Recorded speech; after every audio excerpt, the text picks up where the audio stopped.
mundo do Flamengo, saudações rubro-negras, ufa nação! O nosso Mengão ganhou do Santos de virada hoje à noite no Maracanã por 2-1. Olha, nação, depois do primeiro tempo dificílimo. Dificílimo por quê? Porque o primeiro tempo do Flamengo faltou entrosamento, faltou sincronismo. Os jogadores estavam no campo só por estar, só por fazer número. Porque o Flamengo no primeiro tempo não jogou nada, perdeu pro Santos de 1-0. E ficou barato pro Flamengo ainda, porque o Flamengo não jogou nada e o Santos teve chance de aumentar o placar. E não foi nenhuma nem duas chances, foram várias chances do Santos fazer 2-3-0 ainda no primeiro tempo. Então o Flamengo, no primeiro tempo que fez, se salvou e levou apenas um gol do Santos. Vamos ao jogo, nação. Então vem comigo, vem curtir toda a minha reverência no canal. Curta, comenta, se inscreva no canal, ative o sininho para receber todas as notificações e não perder nadinha. Inclusive, nação, peço perdão aqui porque eu me equivoquei. Foi 3-1 pro nosso Mengão, com Gabigol em campo pelo Santos, Plata, Paquetá, companhia toda. Mas vamos comentar o primeiro tempo somente, nação. Rola a bola, Flamengo e Santos. O Santos jogando de igual para igual com o Flamengo no início do jogo, ali em 5 minutos. Hoje o Flamengo veio diferente, veio com a Arrascaeta, mas o Paquetá no banco.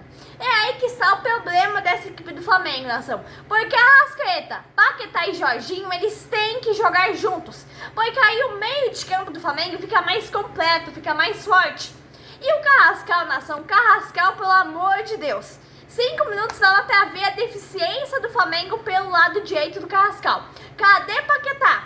O Carrascal, ele tem que ser banco, nação, é jogador pro segundo tempo. E hoje também tivemos o Bruno Henrique no campo, voltando depois de quase um mês, porque ele estava lesionado, se recuperou e veio pro banco hoje, inclusive entrou no segundo tempo. Então tinha ali mais uma opção, né, pro decorrer do jogo. Só restava saber se ia dar certo ou não. O Jorginho, nação, é a cabeça pensante do time do Flamengo. É o cara que faz jogada, cria jogada, distribui jogada. É o melhor jogador do Flamengo em campo hoje. O Flamengo jogando em casa, Maracanã lotado, mais de 70 mil pessoas. E olha a ação. E não levou perigo ao gol do Santos no primeiro tempo. Não conseguiu atacar, não agrediu o Santos em momento algum. E aí você escuta os comentaristas da grande mídia, os caras, falando que a movimentação do Samuelino é importante pro time do Flamengo. Importante pra quê, nação? Pelo amor de Deus, tem que botar esse cara no banco. Bota a Cebolinha jogar, a Cebolinha pelo menos ataca, a Cebolinha chuta o gol. E as finalizações, o Flamengo não levou perigo algum ao gol do Santos. 22 minutos, o Santos marcando, pressionando a saída de bola do Flamengo. E o que eu via é ali totalmente diferente do que os caras da grande mídia falam, do que os comentaristas renomados falam.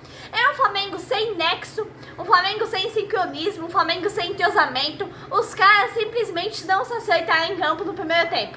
Aí o Flamengo quase levou o gol do Santos com o Tassiano. Foi a jogada mais perigosa do jogo até os 25 minutos.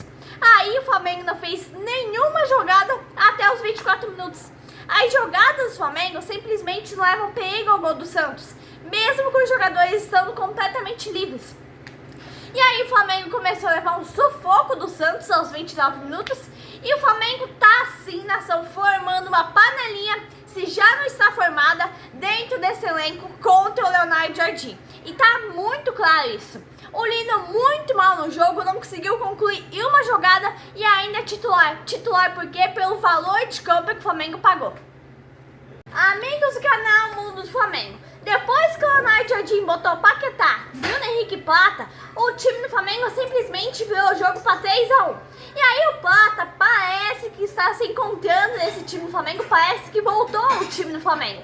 E aí fica a pergunta, por que ele não entrou com esses jogadores em campo? Por que essa insistência toda no Samuelino, igual o Filipe Luís tinha? É uma coisa assim que não tem resposta, uma coisa que o torcedor não entende. E aí você escuta os baba-ovos da grande mídia falar em nada com nada. Roubaram a bola do Samuelino, porque ele é ruim, nação, ele é ruim. Foi contratação errada da diretoria do Flamengo. Porque a velha imprensa só inventa história e mente pro torcedor. Quer fazer o torcedor acreditar de qualquer maneira as mentiras que eles falam. Acreditar que o Samuelino é craque, que o Samuelino é o astro do time do Flamengo. O cara simplesmente não ganha uma jogada, sumido, apagado em campo. 36 minutos, uma chance clara com o Carrascal. Carrascal chuta sobre o gol. Olha, nação, é difícil. E o Santos quase marcou com o Barreal. Como que é o melhor elenco da América do Sul, nação? Só se for na folha salarial. Jogadores super valorizados que simplesmente não têm futebol. A imprensa insiste em dizer que são craques. Tem coisas que tem que ser faladas a qualquer custo, nação. Criticávamos o Filipe Luís por causa da insistência em Samuelino e em Plata, mas pelo menos ele tirava o Pedro, porque o Pedro é um cone, nação. Desde que o Leonardo Jardim chegou, o Pedro fica o jogo inteiro fazendo nada, correndo de um lado pro outro. Tem coisas que tá ruim, mas tá bom. Ele barrou o Plata, nação, mas ao mesmo tempo ele barrou quem? Barrou Cebolinha, que é um ótimo jogador. E vai sair do Flamengo por causa desse barramento do Leonardo Jardim e do Filipe Luís. Esse ano, o torcedor do Flamengo, ele tem muito do que reclamar e ficar triste. É o que estamos vendo. A imprensa fica falando que o jogo do Flamengo foi bom, foi isso, foi aquilo, mas não foi bosta nenhuma. 2 minutos do segundo tempo, nação. Tudo se encaminhava para mais uma vergonha feita pelo time do Flamengo, agora dentro do Maracanã lotado. Aí, 1-0 pro Santos. 5 minutos depois, o Flamengo consegue empatar aos 8 com o Léo Ortiz. Depois de uma grande defesa do goleiro do Santos. A coisa realmente não tá boa pro Flamengo, nação, porque o gol foi anulado. No começo da jogada, o Léo Ortiz até estava impedido mesmo. Mas quando ele fez gol, não estava. O primeiro Arrascaeta cabeceou a bola, tocou no zagueiro do Santos, ia dar gol contra, mas o goleiro tirou. Aí rebateu para o Ortiz, e o Ortiz em posição legal fez o gol de empate. Um gol legítimo, mas não foi anulado. O mais difícil é um time desse tamanho, igual o Flamengo, com uma folha bilionária numa fase assim, implorando pela confirmação de um gol que foi anulado pelo próprio VAR. E aí entra Paquetá e Bruno Henrique. Olha, nação, o melhor disparado em campo é o Jorginho. Pelo segundo, terceiro jogo consecutivo. É o único que dá vida, dá o sangue em campo mesmo, é o que a gente tá vendo. Aí sai o Samuelino e o Everton Araújo, e aí entram os outros 2 jogadores. E é pênalti, nação. O Mengão vai no vira-vira, poderia ter sido 3, porque teve um gol anulado, muito injustamente, foi um gol legítimo do Ortiz, mas que foi anulado pelo VAR.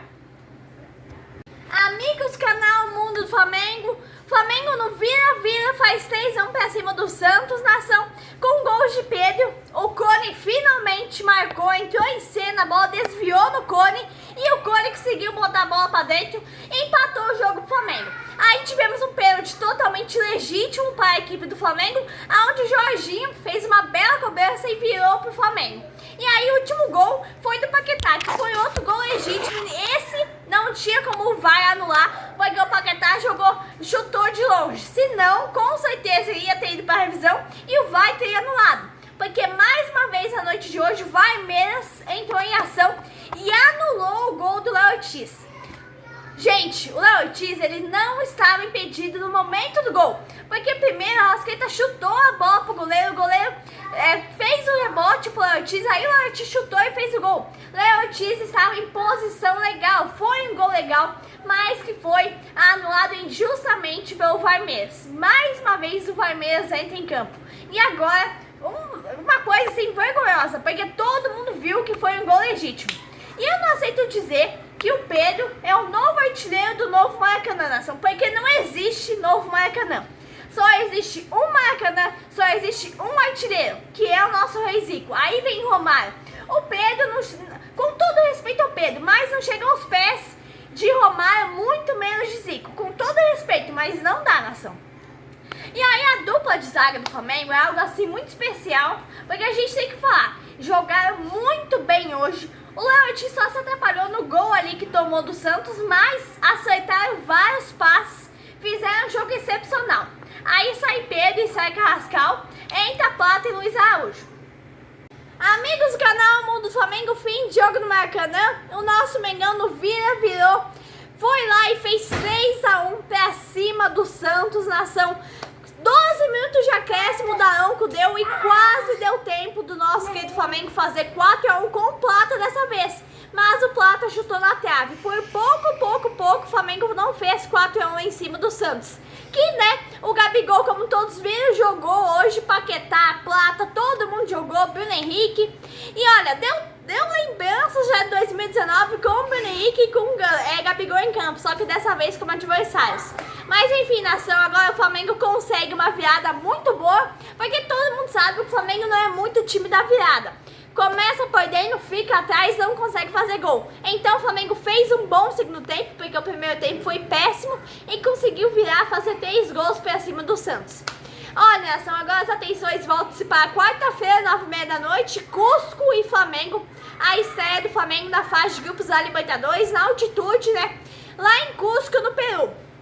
Agora é hora da nossa querida nação rubro-negra mandar boas vibrações positivas para o Flamengo pelo menos tentar um empate, porque é altitude, vai ser muito difícil o Flamengo vencer. O Cusco é um bom time, mas o time do Flamengo também é ótimo, nação. Então o Flamengo, no mínimo, tem que empatar o jogo, porque é na altitude e tudo mais, mas se fizer um esforcinho, vai dar para ganhar. Só resta nós, torcedores, acreditar. Até lá, então, e abraço, nação rubro-negra.